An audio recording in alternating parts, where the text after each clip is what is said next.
रहीम। मैं हूं Amjad Awan export documentation channel पर एक नई वीडियो के साथ अपने तमाम व्यूवर्स को वेलकम कहता हूं। आज का हमारा टॉपिक है settlement of export remittances.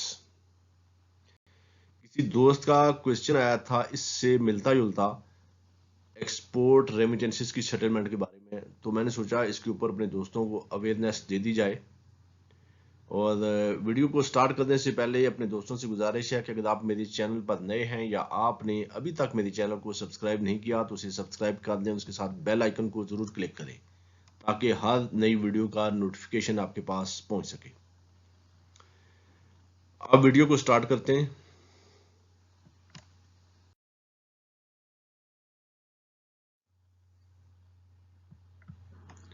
Settlement of export remittances. किसी दोस्त का क्वेश्चन था एक्सपोर्ट की जो रेमिटेंसेस है उनकी सेटलमेंट के बारे में, तो मैंने सोचा इसके ऊपर आप लोगों को अवेयरनेस दे दी जाए। एक जो है ना सेटलमेंट होती है बैंक के थ्रू और एक हो सकती है बाई हैंड कैश।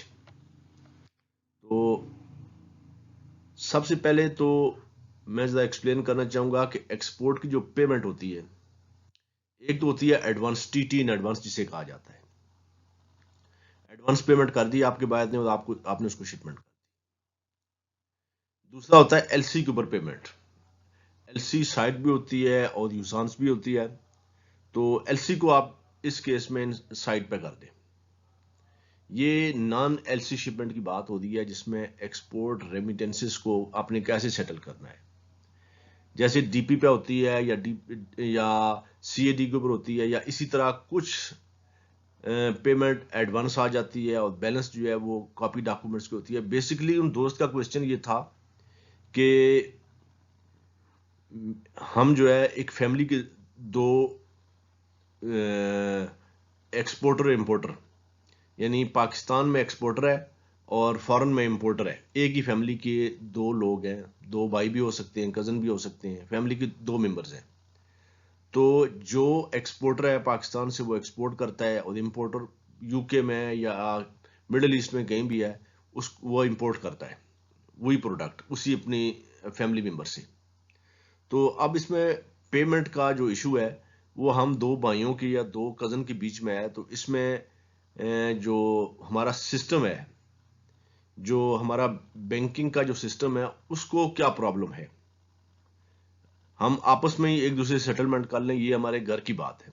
तो ये उनका दोस्त का क्वेश्चन था।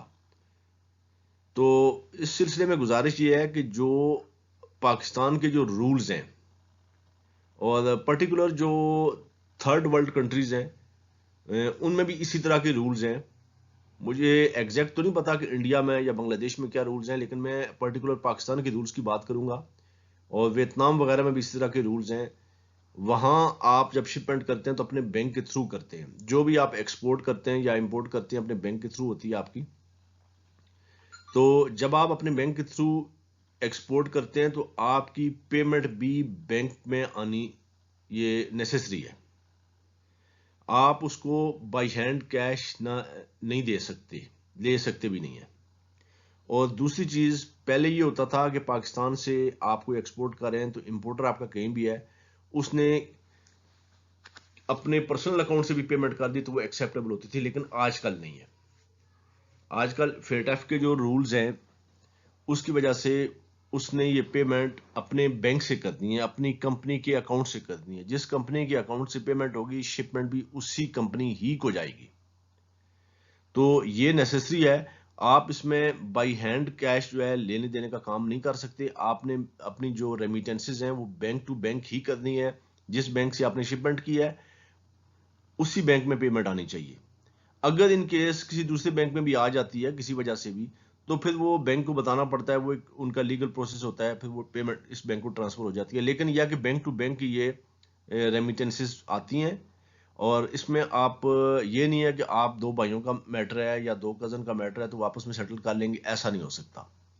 ये जो फॉरेन एक्सचेंज रूल्स हैं स्टेट बैंक ऑफ पाकिस्तान के, उसके तहत ये पेमेंट बैंक में आनी है और उस क्लाइंट के बैंक से आनी जिसको आपने शिपमेंट की है। तो ये आप डायरेक्ट नहीं कर सकते।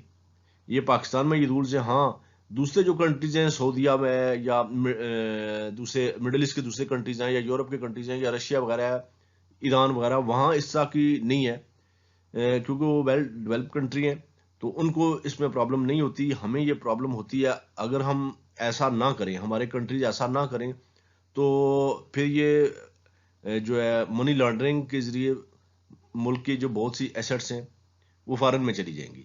तो ये एक रूल्स बनाए गए हैं स्ट्रिक्ट, जो फॉरेन एक्सचेंज रूल्स हैं उसके तहत ऐसा नहीं हो सकता।